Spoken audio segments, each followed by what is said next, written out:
Dr. Jake Morrison wiped the sweat from his forehead as he stared at the massive machine in front of him. The underground lab beneath Colorado Springs was cold, but Jake felt hot with excitement and fear. 3 years of work had led to this moment. The experimental faster-than-light drive hummed with strange energy that made the air feel thick and heavy. "Jake, the readings are going crazy," said Dr. Lisa Grant from behind the thick glass barrier. Her voice shook as she watched the numbers. On her screen climbed higher and higher. "The energy output is 10 times what we predicted." Jake nodded but did not take his eyes off the machine. He had spent every day for the past 3 years working on this project. The government wanted a way to travel between stars quickly. What they got was something that scared even Jake. The drive did not just bend space and time like the theories said it would. It seemed to tear holes in reality itself. Captain Alex Turner stood in the control room watching everything through cameras. He was a tough military man who had seen combat in 3 different wars. But even he looked worried as he watched the strange lights dance around the experimental drive. The machine was beautiful and terrible at the same time. "All systems ready for the first test jump," announced Lieutenant Ben Phillips from the communications station. He was the youngest member of the team, but one of the smartest engineers Jake had ever worked with. Ben had helped design the safety systems that were supposed to keep the drive from causing too much damage. The test ship was called the USS Horizon. It was small compared to the big military ships, but it was packed with the most advanced technology Earth had ever created. The crew of 12 brave volunteers had trained for months for this moment. They knew they might not come back. Jake pressed the button to start the final countdown. "This is it, everyone. We are about to make history." His voice was steady, but his hands shook slightly. He had run the calculations thousands of times. The math said it would work. The math said they could travel 50 light years in just a few minutes. The drive began to charge with a sound like thunder that never stopped. The lights in the lab flickered as enormous amounts of power flowed into the machine. Jake could feel the hair on his arms stand up from the electrical charge in the air. Something was happening that the textbooks had never prepared him for. "Energy at 60% and climbing," called out Dr. Grant. Her voice was getting higher with each update. The screens around the lab showed readings that should have been impossible. The drive was pulling energy from somewhere that their instruments could not measure. "Captain." Turner spoke into his radio to the crew of the USS Horizon. "Horizon team, this is Control. Are you ready for jump sequence?" "Ready as we will ever be." "Captain," came the reply from Commander Ryan Davis. He was the pilot who would take the ship on its first faster-than-light journey. "All crew secured and systems green." Jake watched as the energy readings hit 80%. The math said they needed 90% to make the jump work, but something was wrong. The space around the drive was starting to look strange. The air seemed to bend and twist in ways that hurt to look at. "Jake, we have a problem," said Dr. Grant. Her voice was now full of panic. "The quantum field is creating some kind of distortion. The sensors are showing tears in space itself." Jake looked at the readings and felt his heart sink. The drive was not just bending space like they thought it would. It was actually breaking it. Small holes were opening in the fabric of reality. Through these holes, Jake could see stars that should not exist and colors that had no names. "Should we stop the test?" asked Captain Turner. His military training told him to be careful, but his curiosity wanted to see what would happen. Jake looked at the machine that had consumed 3 years of his life. They had come so far and learned so much. The drive was working, but it was also doing something they had never expected. The tears in space were small now, but they seemed to be growing. "No, we continue," Jake said finally. "We need to know what this thing can do. But we monitor everything very carefully." The energy hit 90%, and the drive began to create a bubble of twisted space around the USS Horizon. The ship started to fade from normal reality as it prepared to make the jump. Jake held his breath as the final seconds counted down. "Jump in 3, 2, 1, jump," called out Ben Phillips. The USS Horizon disappeared with a flash of light that was brighter than the sun. The drive shut down with a sound like a giant door slamming shut. The lab fell silent except for the hum of computers and the sound of people breathing hard. "Did it work?" asked Captain Turner. Dr. Grant checked her instruments with shaking hands. "The ship is gone? All our sensors show empty space where it used to be." She looked up at Jake with wide eyes. "I think we actually did it." Jake felt a mix of joy and fear. They had created a faster-than-light drive that actually worked. But the tears in space were still there even with the drive shut down. Small holes in reality that showed glimpses of other places and other times. "How long? Until we know if the crew made it safely?" asked Captain Turner. "If everything went right, they should be back in 6 hours," Jake replied. The plan was to jump 50 light years out, take some pictures, and jump back. But Jake was already worried about more than just the crew. The tears in space were not healing like they should. Instead, they seemed to be getting bigger. And through them, Jake could see things that made him question everything he thought he knew about the universe. 6 hours felt like 6 days as the team waited for the USS Horizon to return. When it finally appeared in another flash of light, the crew was alive but shaken. They had successfully traveled 50 light years in just minutes. But the pictures they brought back showed something terrible. The path of their journey was marked by destruction. Asteroid belts had been turned to dust. 2 uninhabited planets had been completely destroyed. And the space around their destination was filled with the same reality tears that now surrounded Earth. Jake realized with growing horror that their greatest achievement might also be their greatest mistake. The faster-than-light drive worked perfectly, but it left a trail of broken space behind it that might never heal. Ambassador Helen Carter was sitting in her office in Washington when the message arrived. She was reading reports about the strange test that had happened in Colorado, when suddenly her mind filled with voices that were not her own, the alien. Words appeared in her thoughts as clearly as if someone was speaking right next to her. "Your species has violated the fundamental laws of cosmic preservation," the voice said inside her head. Helen dropped her coffee cup and it shattered on the floor. "The drive you have created threatens the stability of local space and time. You will cease all development immediately and present yourselves before the Council for judgment." Helen had worked as a diplomat for 20 years, but nothing had prepared her for this. The voice was not coming through her phone or computer or any device she could see. It was speaking directly into her brain. She tried to respond, but the voice was already gone, leaving only silence and the sound of her own rapid breathing. Within minutes, every major government leader on Earth received the same message. President Robert Hayes was in a meeting with his cabinet when the alien voice interrupted his thoughts.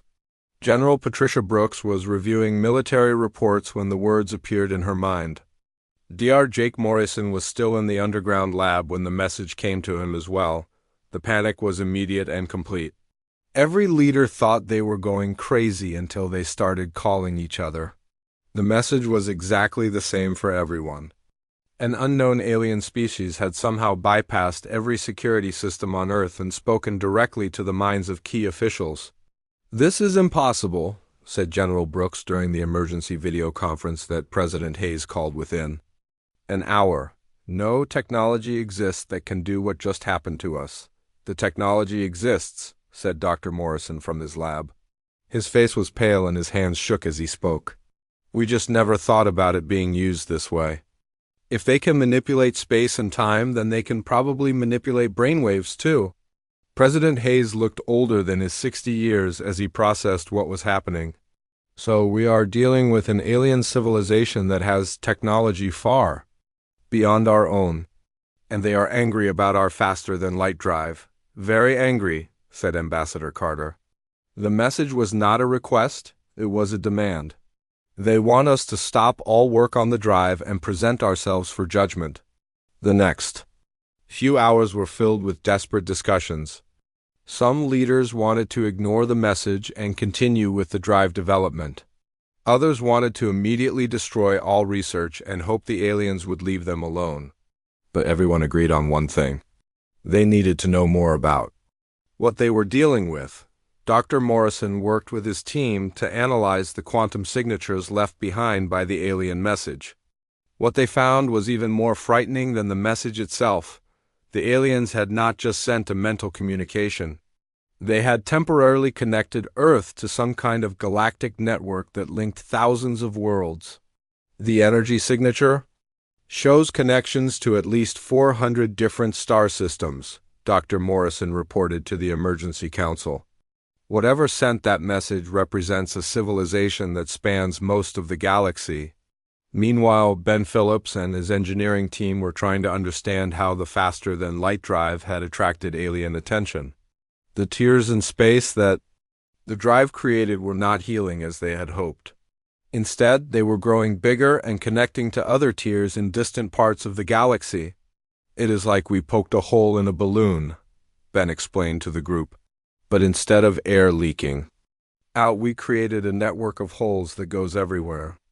The aliens probably noticed because our drive is damaging space itself.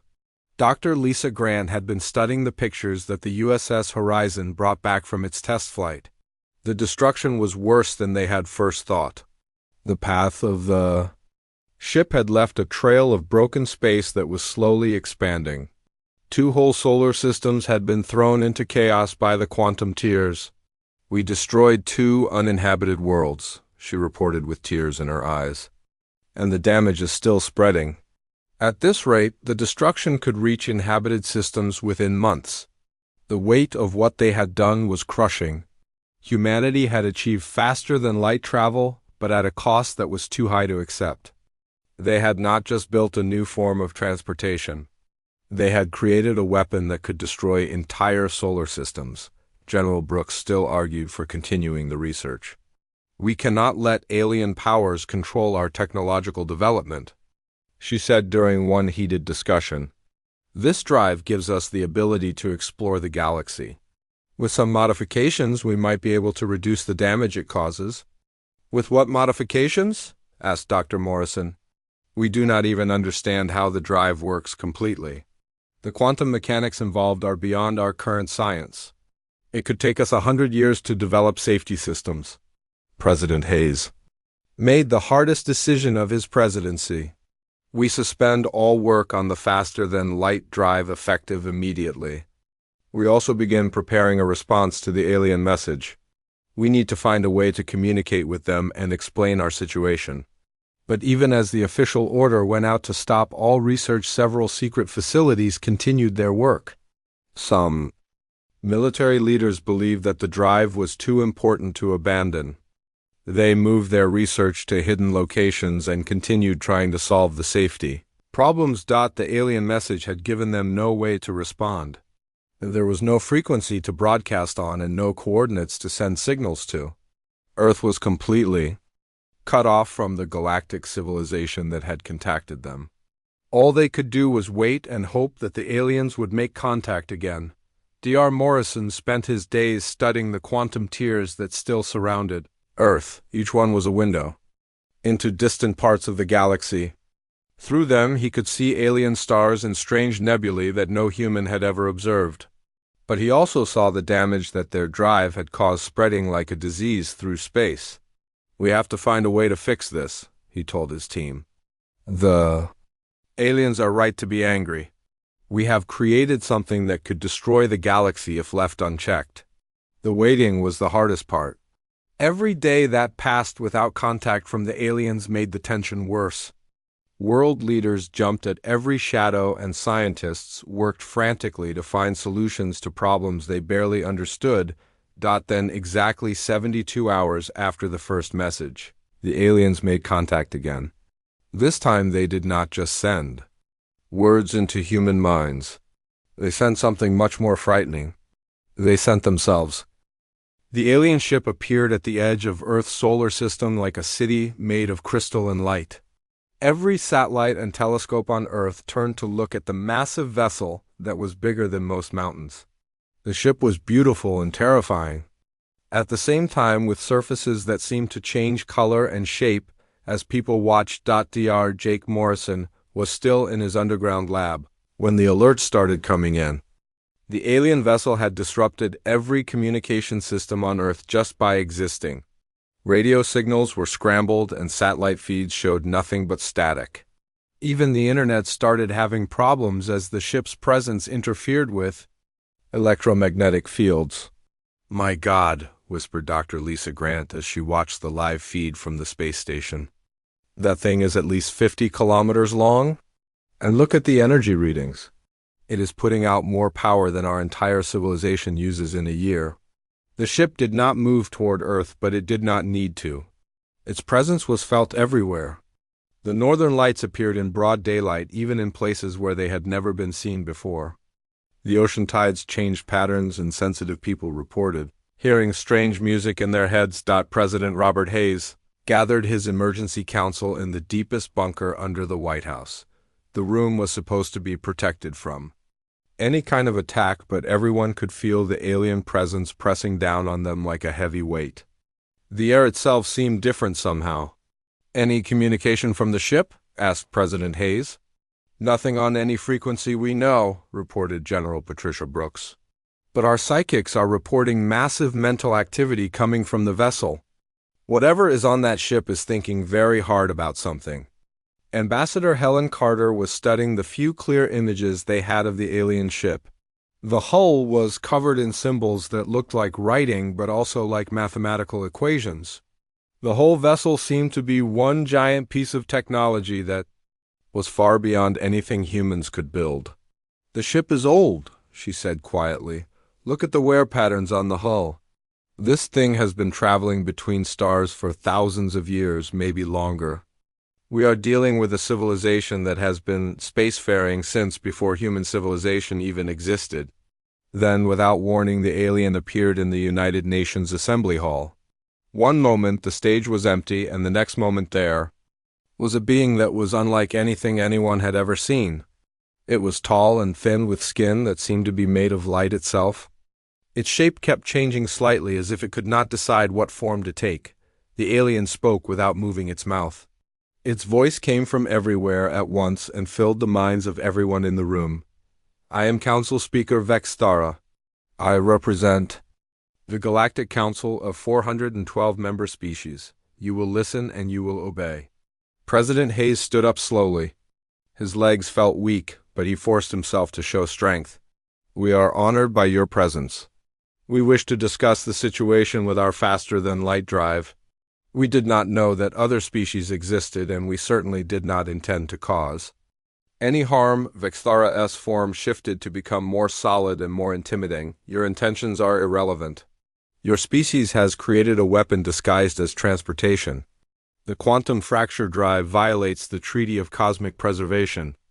That was signed by all sapient races over 10,000 years ago."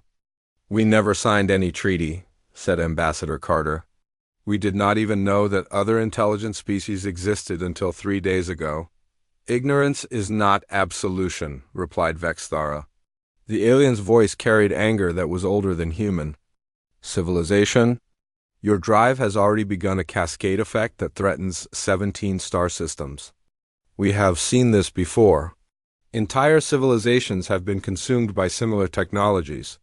Dr. Morrison was watching the meeting through a secure video link from his lab. He could see the quantum distortions around the alien even through the camera. Vexthara was not just projecting an image. The being was actually manipulating space and time to appear in multiple places at once. "What do you want from us?" asked President Hayes. "You have two choices," said Vexthara. The alien's form grew larger and more imposing. "Surrender the technology and submit to galactic oversight, or face immediate quarantine of your entire solar system. You have 72 hours to decide." "General." Brooks stepped forward. "And if we refuse both options?" Vexthara's response was chilling. "Then your species will be classified as a galactic threat and dealt with accordingly. Your solar system will be surrounded by quantum barriers that nothing can cross. You will be cut off from the rest of the galaxy forever." "You would trap 4 billion people because of a mistake?" asked Ambassador Carter. 4 billion people who created a weapon that could destroy the galaxy," replied Vexthara. "The cascade effect from your drive is already spreading. If left unchecked, it will consume entire sectors of space. This is not about punishment. This is about survival. Director Susan Wright of the Global Research Initiative had been silent until now.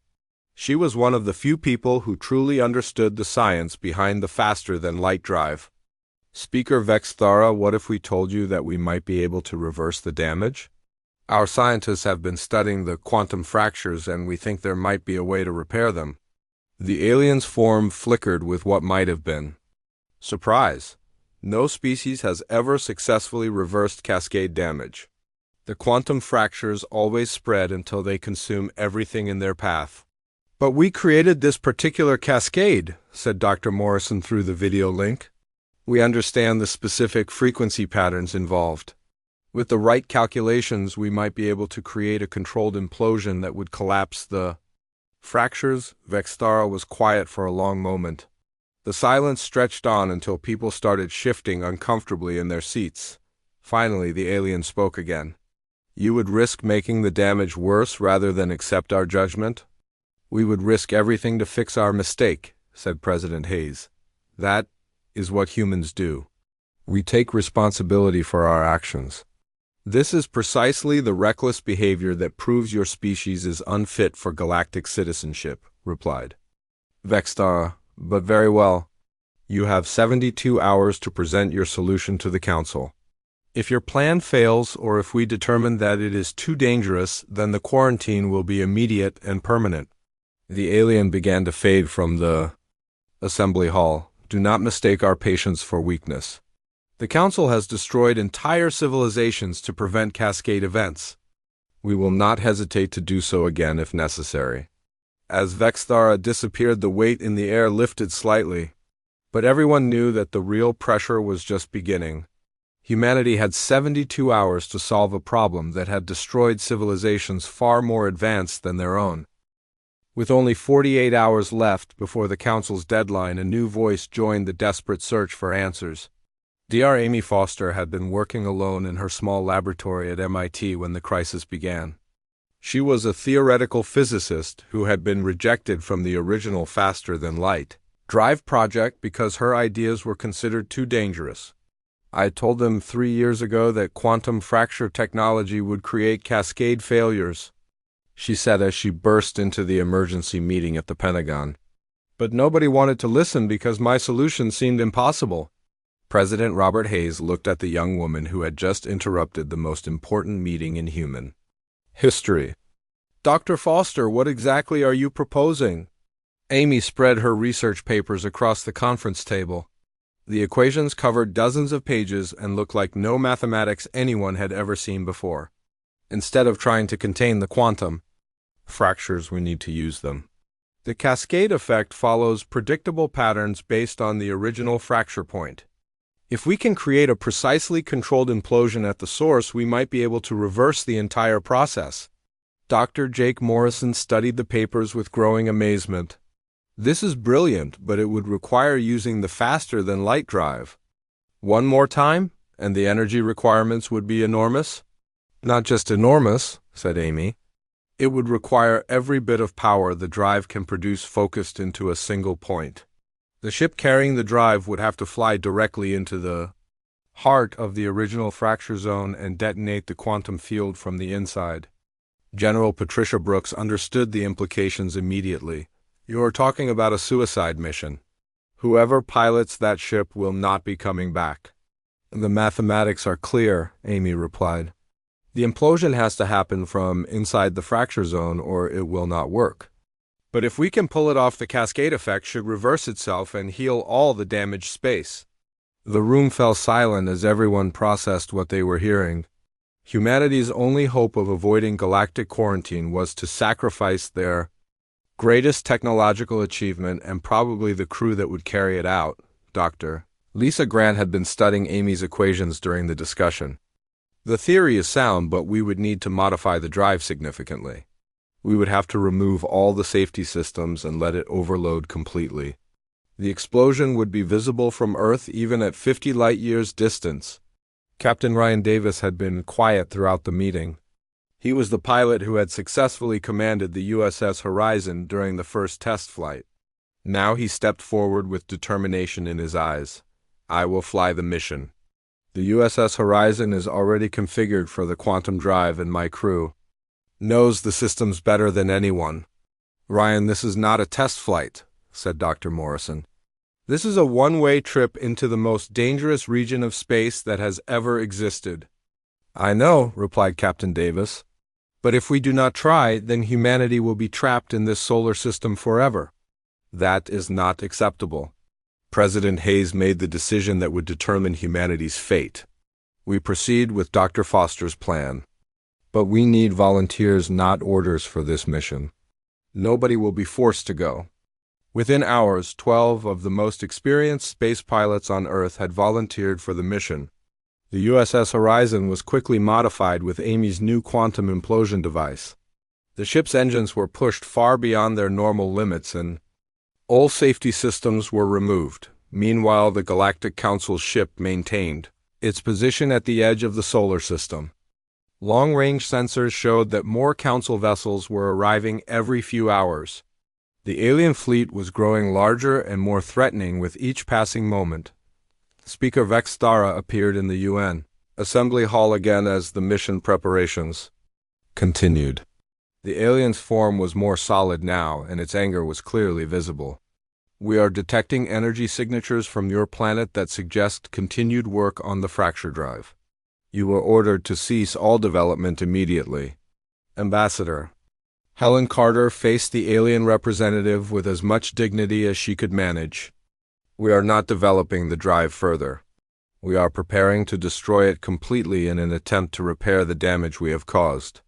You would risk making the cascade worse rather than accept our protection? Asked Vextara.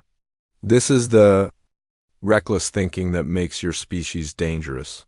This is the thinking that makes us human, replied Ambassador Carter. We take responsibility for our mistakes and we fix them ourselves. Dr. Morrison joined the conversation through the video link. Speaker Vextara, our calculations show that the implosion method has a 70% chance of success.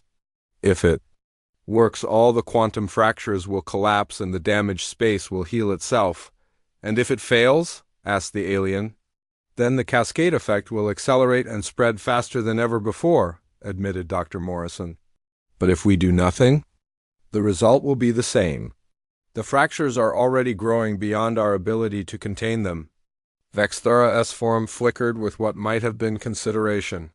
The Council has debated your proposal.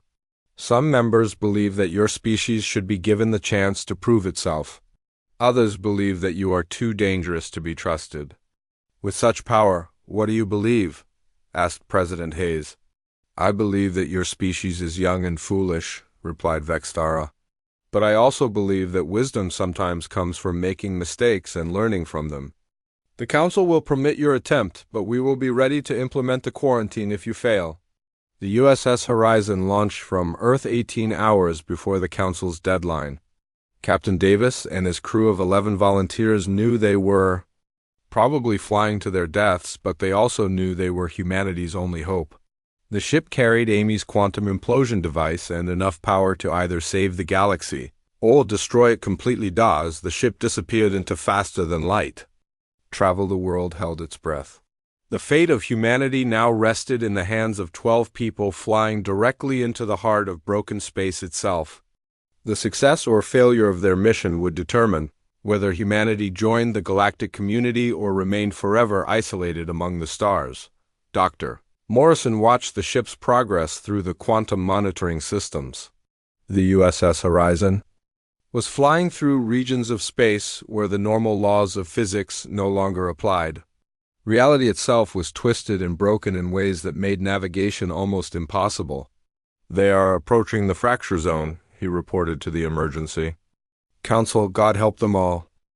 Captain Ryan Davis gripped the controls of the USS Horizon as the ship entered the fracture zone. Around them, space itself was broken into impossible shapes that hurt to look at. Stars existed in multiple dimensions at the same time, and gravity flowed in directions that should not exist. The quantum tears had turned this region of space into a nightmare of twisted reality. Hull stress is approaching critical levels, reported Lieutenant Commander Kelly Brooks from the navigation station. Her voice was steady, but her hands shook as she tried to plot a course through space that followed no known laws of physics. Dar. Jake Morrison sat at the science station running final calculations on the quantum implosion device. He had insisted on coming along despite knowing it was a suicide mission. The fracture point is dead ahead. I can see the original tear that started this whole cascade. It is beautiful and terrible. Through the view screen the crew could see the heart of the damaged region. It looked like a wound in the universe itself, with edges that sparkled with colors that had no names. Energy poured through the tear from other dimensions, creating a light show that was visible across multiple star systems. Beginning final approach, announced Captain Davis. The ship shuddered as it fought against gravitational forces that pulled in every direction at once. The USS Horizon had been built to explore space, but it was never designed to fly through. Broken reality. Back on Earth, every telescope and sensor was pointed toward the fracture zone. Jeremy Foster watched from the control center as her theoretical calculations were put to the ultimate test. The implosion device is charging normally, but we will not know if it works until the moment of detonation. Dr. Lisa Grant monitored the quantum field readings with growing concern. The fractures are spreading faster now that the ship is in the zone. If this does not work, the cascade will accelerate beyond our ability to stop it. President Robert Hayes stood in the war room surrounded by military advisors and scientists. The fate of humanity rested on 12 brave people flying into the most dangerous place in the galaxy.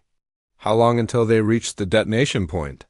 15 minutes, replied Dr. Morrison through the radio link. His voice was calm despite the incredible danger he was facing. The quantum field around the fracture point is unlike anything we have ever studied. Reality itself is breaking down here. Speaker Vextara appeared in the room without warning. The alien's form was more solid than before, and its energy patterns showed what might have been respect. Your crew is flying through regions that have destroyed council ships. Few beings in the galaxy would attempt what they are doing. They are doing it because it is right, said President Hayes. When humans make mistakes, we try to fix them no matter what the cost.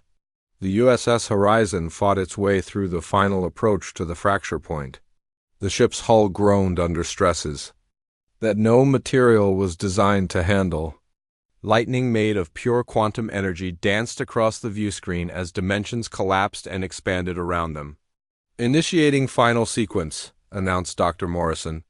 His hands moved across the control panel with practiced precision despite knowing that these would be the last actions of his life. The implosion device is armed and ready. Detonation in 60 seconds. Captain Davis opened a channel to Earth for the final time. This is the USS Horizon. We are in position and ready to complete the mission. It has been an honor to serve with all of you. Tell our families that we did what had to be done. The ship reached the exact center of the original quantum fracture. Through the tear in space, the crew could see other universes where the laws of physics were completely different. Strange beings made of energy watched their approach with what might have been curiosity or fear. 10 seconds to detonation, called out Dr. Morrison. The quantum field is stabilizing around the device. I think it is going to work. The implosion began as a point of absolute darkness in the center of the fracture. Unlike an explosion that pushes outward, the quantum device pulled everything inward with incredible force. The USS Horizon and its crew were instantly consumed by the collapsing space-time, but their sacrifice was not in vain. The implosion spread outward at faster than light speed, collapsing every quantum fracture in a chain reaction that spanned multiple star systems. The broken regions of space pulled themselves back together like a wound healing at incredible speed. On Earth, the sensors registered the success of the mission as quantum readings returned to normal across the entire galaxy. The cascade effect that had threatened to destroy everything was reversing itself. Spacetime was healing and the dangerous tiers were closing forever. Speaker Vextara watched the readings with what could only be described as amazement. Your species has accomplished something that the Council believed was impossible. The cascade reversal is complete and successful. Dr. Amy Foster stared at the data with tears in her eyes. Her theoretical calculations had worked, but the cost was the lives of 12 brave people, including Dr. Morrison, who had become like a father to her during the project. President Hayes addressed the world 6 hours later when it was confirmed that the quantum fractures were completely healed. Today, 12 heroes gave their lives to save not just humanity, but potentially the entire galaxy. Their sacrifice will never be forgotten. The Galactic Council's judgment came 3 days later. Instead of quarantining, humanity was offered provisional membership in the galactic community. But it came with strict conditions that would test human wisdom and restraint for the next century. Your species has proven that it can learn from its mistakes, announced Vexthara during the formal ceremony. But you must also prove that you can develop responsibly. All faster-than-light research will be conducted under Council oversight until you demonstrate the wisdom to handle such power safely. Dr. Amy Foster was chosen to lead the new joint research program that would develop safer forms of space travel. Working with alien scientists, she began to understand technologies that were millions of years more advanced than anything humans had imagined. The quantum fracture drive became a legend. Throughout the galaxy, the story of the species that chose to destroy their greatest achievement rather than risk harm to others spread to every world in the Council. Humanity had earned its place among the stars not through conquest or technological superiority, but through sacrifice and moral courage. Years later, when human ships finally traveled between stars using Council-approved technology, they carried with them the memory of the USS Horizon and its crew. The 12 heroes who died to save the galaxy became the inspiration for a new generation of human explorers, who would carry the values of responsibility and sacrifice to the furthest reaches of space.